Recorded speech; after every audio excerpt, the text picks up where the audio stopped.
Ang programang ito ay rated SPG. Striktong patnubay at gabay ng magulang ang kailangan. Maaaring may masiselang tema, lengguwahe, karahasan, sexual, horror o droga na hindi angkop sa Pala yung ipinamigay ni Giselle. Pero teka, kasama din ba siya sa last will and testament?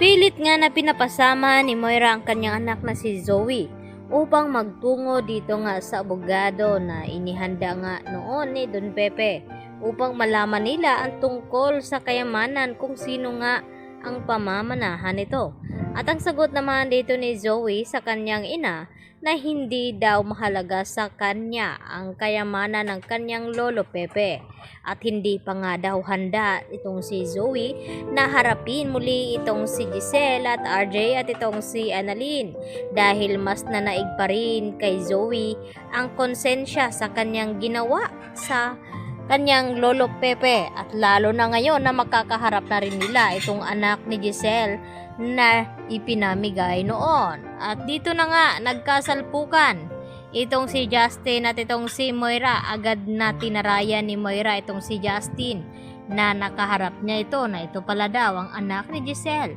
na kanyang ipinamigay. At dito naman hindi nagpapatalo itong si Justin sa malditang Moira at sinagot niya ito na wala siyang pakialam sa mga sasabihin dito ni Moira. At dagdag pa ni Moira na kasama ba daw itong anak ni Giselle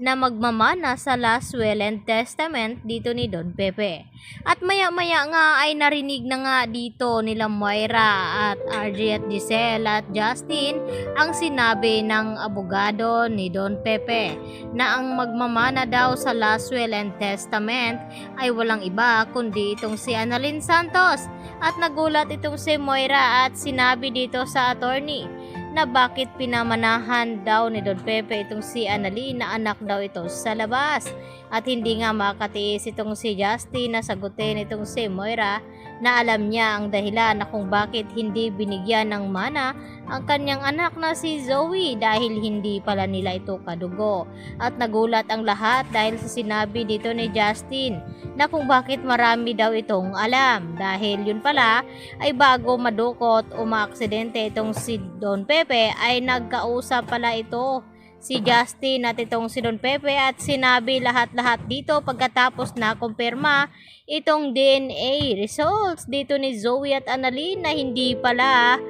positive itong si Zoe bilang tanyag. At dahil dito hindi nakabilang itong si Zoe sa last will and testament dito ni Don Pepe at lalong mas nagulat itong si Moira na walang makukuha kahit isang kusing itong kanyang anak na si Zoe dahil ang ipinamana ni Don Pepe dito naman kay Justin ay walang iba kundi itong Apex Hospital, kaya naman ay siya ang hihirangin na magiging co-owner ng Apex at ipakilala na nga ito ni Giselle at RJ sa buong ospital itong si Justin.